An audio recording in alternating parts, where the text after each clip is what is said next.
क्या आप जानते हैं कि भदरवा में भगवान शिव और गंगा माँ को समर्पित एक ऐतिहासिक गुप्त मंदिर है जो कि जम्मू कश्मीर की प्राकृतिक खूबसूरती के लिए दुनिया भर में जाना जाता है।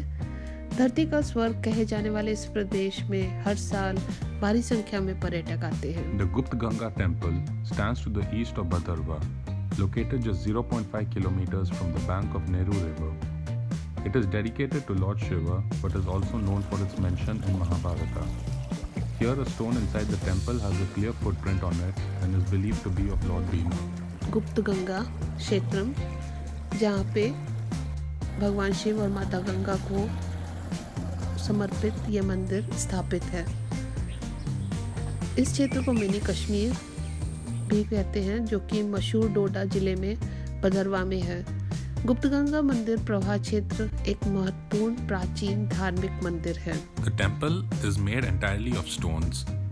The devotees flock to witness a stream of clean spring water falling on the Shiv Linga, only for it to vanish a few yards away.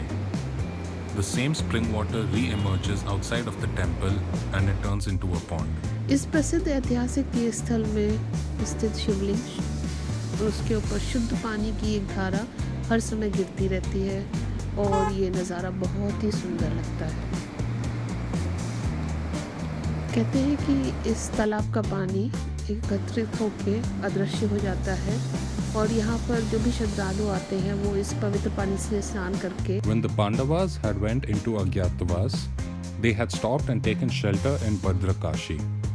Even though many feel that the tales from Mahabharata are just fables, the Gupt Ganga temple holds a clue that might prove the story of the Pandavas visiting to this place true. कहते हैं कि इस तालाब का पानी गर्मियों में ठंडा और सर्दियों में गर्म होता है। चूँकि पानी की धारा एक गुप्त रहस्यमय तरीके से मंदिर से आती है, तो इस धारा को पानी को गंगा के पानी के रूप में ही पवित्र माना जाता है। इसीलिए इस क्षेत्र का नाम गुप्त गंगा कहा जाता है। Surprisingly, the water is warm in winters and cool in summers. Pilgrims take a holy bath here in this pond. Devotees consider this water as pious and holy as the Ganga river. Bhaderwah में भगवान शिव और गंगा माँ को समर्पित इस ऐतिहासिक मंदिर में एक प्राचीन गुफा भी है। कहते हैं कि जब महाभारत काल में अज्ञातवास के समय पांडव इस स्थान पर रुके थे कुछ समय के लिए और स्थानीय धारणाओं के अनुसार पांचों पांडवों में से एक पांडव भीम जी का पैर का निशान आज भी हम यहाँ इस गुप्त गंगा क्षेत्र आश्रम के गुफा में देख सकते हैं। A secret cave inside the temple is believed to have helped the Pandavas reach the Kashmir region during their Agyatavas. Due to safety concerns, the tunnel is now closed and the public is prevented from finding and reaching it. यहाँ पर कुछ ब्राह्मी लिपि भी मौजूद है। गुप्त गंगा मंदिर नेहरू नदी के तट पर स्थित है और यह पत्थरों की स्लैब से बना हुआ है। मंदिर का गुंबद का गोलाकार आकार जो कि पत्थरों से बना हुआ है बहुत ही सुंदर है।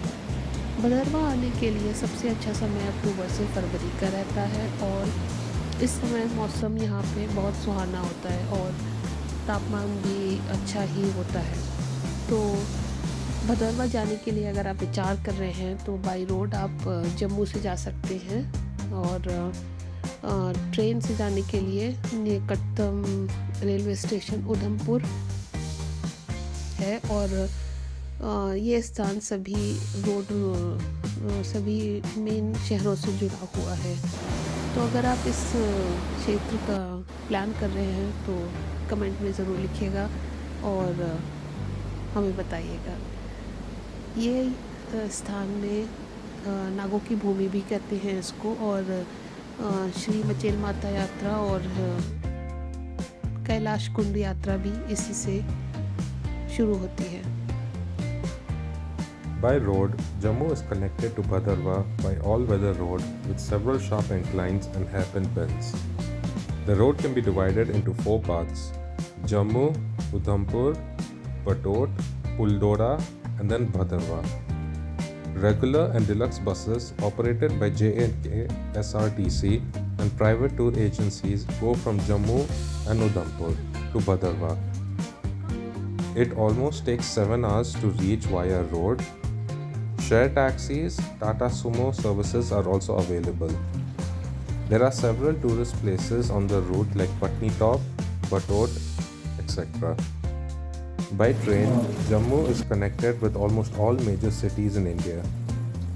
Udhampur is another railhead to Bhadarwah with few trains connecting Delhi, Ahmedabad and Allahabad.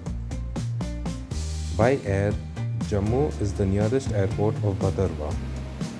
Jammu Airport receives direct flights from Delhi, Jaipur, Leh and Srinagar, which are operated by airlines like Air India, SpiceJet, Go Air and Jetlight to name a few. One can take direct buses or private taxis from Jammu Airport to Bhadarwah. The best time we would recommend to visit Bhadarwah is from September to October. आज के लिए इतना ही, और फिर मिलेंगे किसी अन्य स्थान के बारे में विचार करेंगे, और तब तक के लिए आपके सहयोग और सपोर्ट का thank you so much and positive.